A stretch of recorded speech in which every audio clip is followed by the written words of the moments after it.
Rail লাইনের পাশে প্রায় 1000 পরিবারের বাস, কিন্তু তাদের ঘর বাড়ি থাকা সত্ত্বেও তাদের যাতায়াতের কোনো উপায় নেই, কারণ রাস্তাই তো নেই। পালা বদলের পর তাদের মুখে চওড়া হাসি। তার কারণ হাওড়া সাঁতরাগাছিতেই এবার তৈরি হচ্ছে নতুন রাস্তা। রেল লাইন পারাপারের ভয়ের দিন শেষ।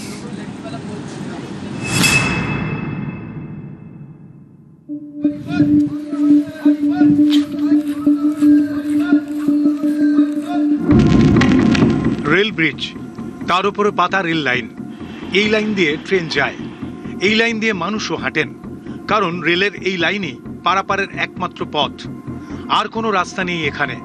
এ ছবি হাওড়ার সাঁতরাগাছির।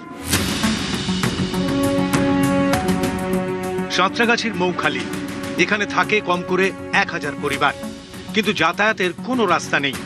এই এলাকার সব থেকে কাছে কোনা এক্সপ্রেসওয়ে, মাঝে এই রেল ব্রিজ। বড় রাস্তায় পৌঁছতে গেলে প্রতিদিন প্রাণের ঝুঁকি নিয়ে এই রেল ব্রিজ পার করতে হয়। দেখুন অবস্থা।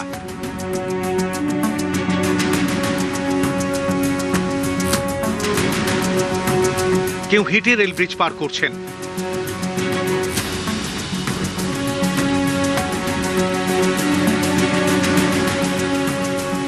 কেউ আবার সাইকেল নিয়ে পেরোচ্ছেন। এমনকি শ্মশান যাত্রার ভরসাও এই রেল ব্রিজে।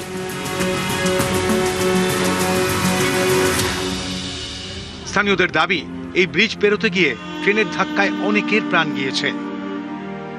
তৃণমূলের আমলে বারবার এই সমস্যার সমাধানের আর্জি জানিয়েও কোনো লাভ হয়নি।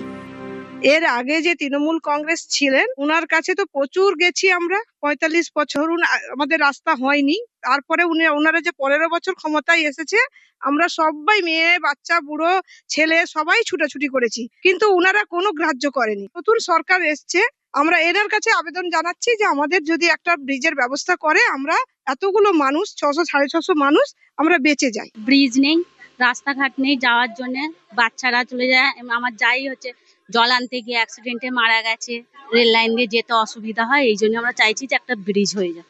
অসুস্থ হয়ে গেলে ক্রেচারে করে কি চেয়ারে করে চাগিয়ে নিয়ে যেতে হয়, কাঁধে করে নিয়ে যেতে হয়। ছেলেরা থাকলে তখন চেয়ারে করে ধরে নিয়ে যায়। রাজ্যে পালা বদলের পর যন্ত্রণা মুক্তির আশা। রাস্তা তৈরির উদ্যোগ নিয়েছে স্থানীয় বিজেপি নেতৃত্ব। তারা কথা বলেন হাওড়ার জেলা শাসকের সঙ্গে। শনিবার এলাকা পরিদর্শন করেন সেচ দফতর এবং জেলা প্রশাসনের আধিকারিকরা। যে দুটো অপশন, একটা রেলকে আমরা জানাতে পারি একটা ব্রিজ করে দেওয়ার জন্য জায়গা দিলে, ইরিগেশনকে সাথে এনেছি। আর একটা অপশন কাঠের পোল যেটা আছে, সেই পোলটা থেকে যদি যোগাযোগ করা যায়, কানেক্টিভিটি করা যায়, খালের পাড় বুঝিয়ে কেটে মানে মাটি তুলে, সেটারও আমরা দেখে গেলাম। হাওড়া থেকে ক্যামেরায় রাজু ভূঁইয়ার সঙ্গে দেবাশিস চক্রবর্তী, নিউজ 18 বাংলা।